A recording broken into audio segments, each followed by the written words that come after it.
কি সাউন্ড না, যাকে সাউন্ড মোটামুটি আওয়াজ ভালোই পাইতেছি, ভালোই হচ্ছে। তো লাড়াছাড়া করো না, যেটা সেটাই যেন তাই একটু খালি রিভাব বাড়াই দেয়। কারণ প্রতি রাত্রে একটা দুইটা প্রোগ্রাম আমাদের করা লাগে। সকালে রওনা দিছে, আপনাদের এখানে 8টায় আসছে, সারাদিন গাড়ির উপরে, তারপরে শরীরের রেস্ট নাই, ঘুম নাই, তারপরে যে কথা বলতে পারে এটা আল্লাহর শুকরিয়া। অনেক মানুষ একদিন সফর করলেই 3 দিন আর বিছনা থেকে উঠতে পারে না, আছে না নাই? আল্লাহ দৈনিক আবার শেষ করে আবার চলে যাবো আগামীকাল সুনামগঞ্জ, সারা রাত যাই খালি যাবই, আগামীকাল দিনেও যাব। অল্প কিছু কথা হবে, আমার দেওয়ার কথা আছে 9:30, আর এই জায়গার মধ্যে আমার দিছে 11টা, কি আর ওয়াজ করবো? যাই হোক, অল্প কিছু কথা হবে, বেশি কষ্ট দিব না, অনেক ঠান্ডা অনেক শীত। 9:30টায় দিলে 2 ঘন্টায় আলোচনা করতাম, নিয়ে ছিল। আর আলোচনা যা করতাম ওই সাবজেক্টও পাল্টাই এলেছি। এমন কিছু গুরুত্বপূর্ণ কথা বলবো যেগুলো আমাদের খুবই দরকার। দেখি তো কারা কারা জান্নাতে যেতে চায়, হাত উঠাই। সবাই জান্নাতে যেতে চায়। অনেকে অর্ধেক উঠেছে, মানে অর্ধেক যাইতে চায়, পুরাটা ওঠান না, একটু কষ্ট করেন না, ওঠা দুইটা লাড়াতে দুইটি দেখি, ভাল লাগেনি? আল্লাহু আকবার বলেন, আরো জোরে বলেন আল্লাহু আকবার। হাত নামা। মহিলা প্যান্ডেল আসেনি, মা বোনেরা আছে, মা বোনেরা হাত উঠাইছে কিনা জানি না। যাই হোক, মা বোনেরা উঠাইলেও তাদেরও কাজে লাগবে। মা বোনদেরও কিছু ওয়াজের দরকার। আমরা তো সবসময় ওয়াজ মাহফিল শুনি, কিন্তু মা বোনেরা কম শুনে। 4টা আমল দিয়ে যাব, যে মা বোনেরা 4টা আমল করতে পারবে ওই মা বোনদের জন্য জান্নাতের 8টা দরজা আল্লাহ খুলে দিবে। আরো জোরে বলেন সুবহানাল্লাহ। 4টা আমল বয়ানের শেষে, মুনাজাতের আগে আগে দিয়ে শেষ করবো ইনশাআল্লাহ। এই দুনিয়া হলো আমাদের জন্য পরীক্ষার হল। কিসের হল? পরীক্ষার হল। আমরা দুনিয়াতে ক্ষণস্থায়ী, আমরা কেউ চিরস্থায়ী নয়। এটা জানি, বুঝি, কিন্তু ওই জানা বোঝা অনুযায়ী কাজ করতেছি না। জানার পরেও আমরা শুধু দুনিয়া দুনিয়া দুনিয়া নিয়ে ব্যস্ত, দুনিয়া নিয়ে বিজি। আমার আমার আমার আমার বলতে বলতেই জিন্দিগি শেষ। এরকম ঠিক কিনা? আমার আমার বলতে বলতেই মালাকুল মউত একদিন চলে আসবে, সামনে হাজির হয়ে যাবে। এই দুনিয়াতে এক শ্রেণীর মানুষ আছে, যদি গরিব থাকে, কিছু টাকা পয়সার মালিক হয়, একটু বড় লোক হয়ে যায়, তখন দেখবেন তার শরীরের মুখটাই ফাইলে যায়, আছে না নাই? সে মনে করে যে আমি এখন ধন্য, আমার নো টেনশন, কোনো চিন্তা নাই, আমি কামিয়াব হয়ে গেছি, ধন্য হয়ে গেছি। এমন মানুষ আছে না নাই? আবার আরেক শ্রেণীর মানুষ আছে, দেখবেন যদি একটা টিন সেট বাড়ি থাকে, যদি একটা কোন রকম বিল্ডিং বাড়ি বানাইতে পারে, তাহলে দোকানে বসে বসে আলোচনা করে আমি এখন সফল, আমি এখন ধন্য। আবার আরেক শ্রেণীর মানুষ আছে, 1 লাখ টাকার মালিক হইলি, 2 লাখ টাকার মালিক যদি হতে পারি, তাহলে মনে মনে বলে আমি এখন ধন্য।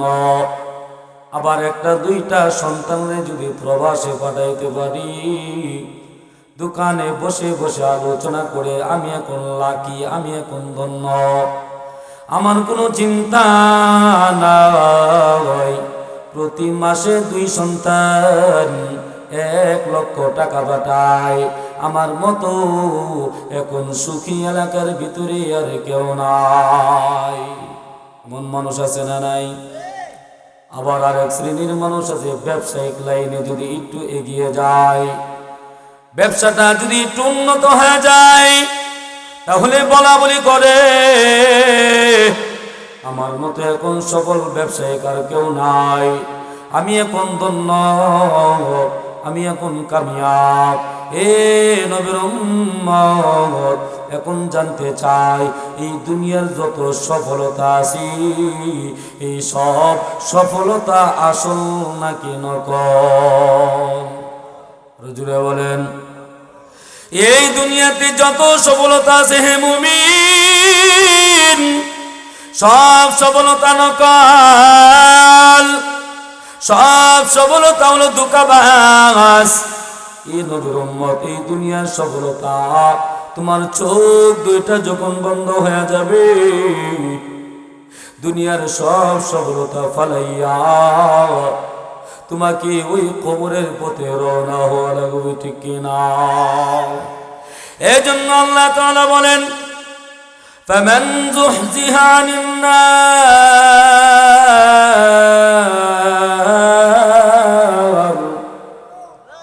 বলেন আল্লাহু আকবার, ফামান যুহজিহা আনিন নার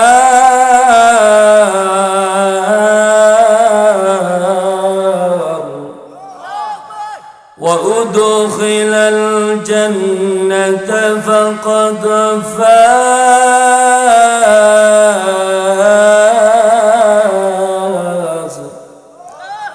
ওয়া মাল হায়াতুদ দুনিয়া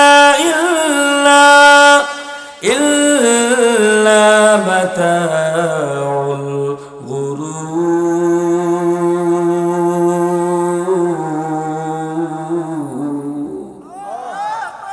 আল্লাহ তাআলা বলে, বান্দা,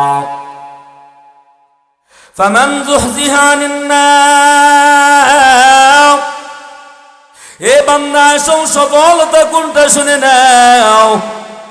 ফামান যুহজিহা আনিন নার, যেই বান্দা নিজেকে জাহান্নাম থেকে বাঁচাইতে পারলো,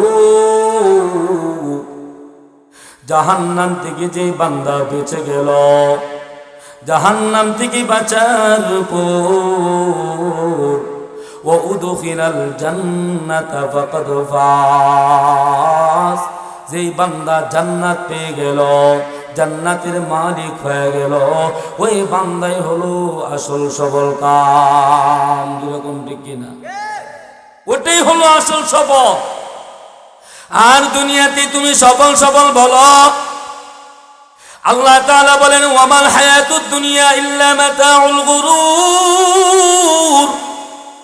এ বান্দা, এই দুনিয়ার আসল সফলতা নাই, এই দুনিয়া হলো ধোঁকাবাজ, এই দুনিয়া হলো ফাঁকিবাজ।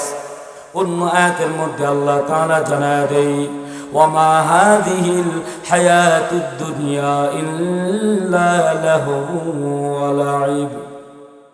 আল্লাহ তাআলা বলে, বান্দা শুনে নে, শুনে নে, এ বান্দা, এই দুনিয়াটা হলো খেলার ময়দান, এ বান্দা, এই দুনিয়াটা হলো ধোঁকার বস্তু, এ বান্দা, দুনিয়াটা হলো রং তামাশার জায়গা। এ বান্দা, এই দুনিয়াতে দেখবা টিভির মধ্যে ফুটবল খেলা হয়, ফুটবল খেলা হয়, ওই ফুটবল খেলার ভিতরে একজন রেফারি আছে না নাই? কথা বলেন না, আছে না নাই? ওই ফুটবল খেলার সময় 80 মিনিট বা 90 মিনিট দেওয়া হয়। ওই 80 মিনিট অথবা 90 মিনিট সময় যখন শেষ হয়ে যায়, ওই রেফারি যখন বাঁশির মধ্যে ফু দেয়, বলেন তো কোনো খেলোয়াড় কি আর মাঠে দৌড়াদৌড়ি করতে পারে, খেলাধুলা করতে পারে? না না। রেফারি যখন বাঁশিতে ফু দেয়, এ নবীর উম্মত, ওই খেলোয়াড়দের খেলা বন্ধ হয়ে যায়, খেলা স্টপ হয়ে যায়। আল্লাহ তাআলা বলে, বান্দা,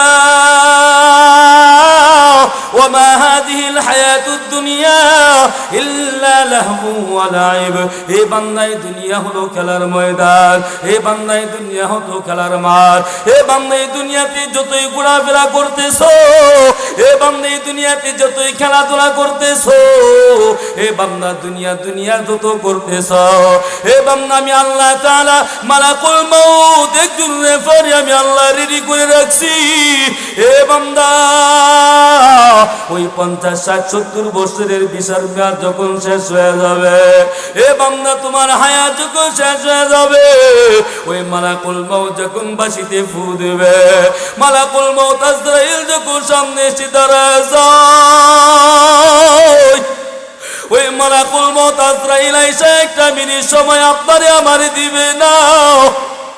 আপনি গরিব না, ফকির না, বড়লোক না, এমপি না, মন্ত্রী, মালাকুল মউত কিছুই দেখবে না। আজরাইল আসা মাত্রই খপ মাইরা আপনার জানটা বের করে নিয়ে যাবে। এ যুবক ভাই, ও বৃদ্ধ বাবারা গো, এ পর্দানিশি মা বোনেরা গো, দিলের কানটা লাগায় শুনো। তাহলে এই দুনিয়া নিয়ে কেন ব্যস্ত হয়ে গেছ? এ যুবক, এ বৃদ্ধ বাবারা চোখ দুইটা একটু বন্ধ করিয়া একটু ফিকির করে দেখো, তোমার মতো আমার মতো কত যুবক একসাথে দুনিয়াতে খেলাধুলা করছে, একসাথে আড্ডা দিছে, আজকে অনেকেই নাই, মারা গেছি। এ বৃদ্ধ বাবারা, আপনাদের কত বন্ধু ছিল, আজকে আপনাদের অনেক বন্ধু দুনিয়া থেকে বিদায় হয়ে গেছে গো বৃদ্ধ বাবারা।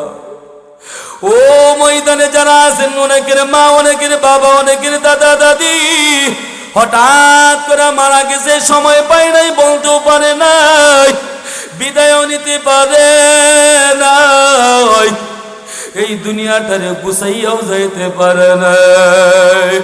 হঠাৎ করে তারা যেমন বিদায় হয়ে গেছে, বিদায় হয়ে গেছে। এ যুবক, এ বৃদ্ধ বাবারা, তাদের মতো আপনারও আমারও হঠাৎ করে বিদায় হয়ে যাইতে হবে, সবাইকে যেতে হবে। এ যুবক, এই দুনিয়া ছেড়ে আমরা সবাই কবরের রওনা হয়ে যাব। ওই কবরের জন্য আমরা কি সামান তৈরি করেছি রে যুবক? ওই কবরে যদি গুনাহ নিয়ে যাও, এ যুবক, ওই কবরটা জাহান্নামের আগুন দিয়া ভরপুর হয়ে যাবে। ওই কবরটার ভিতরে সাপ, বিচ্ছু, অজগর সাপগুলো অপেক্ষা করতেছে। গুনাহগার হইয়া যদি মাওলার কবরে যাও, দুই পাশের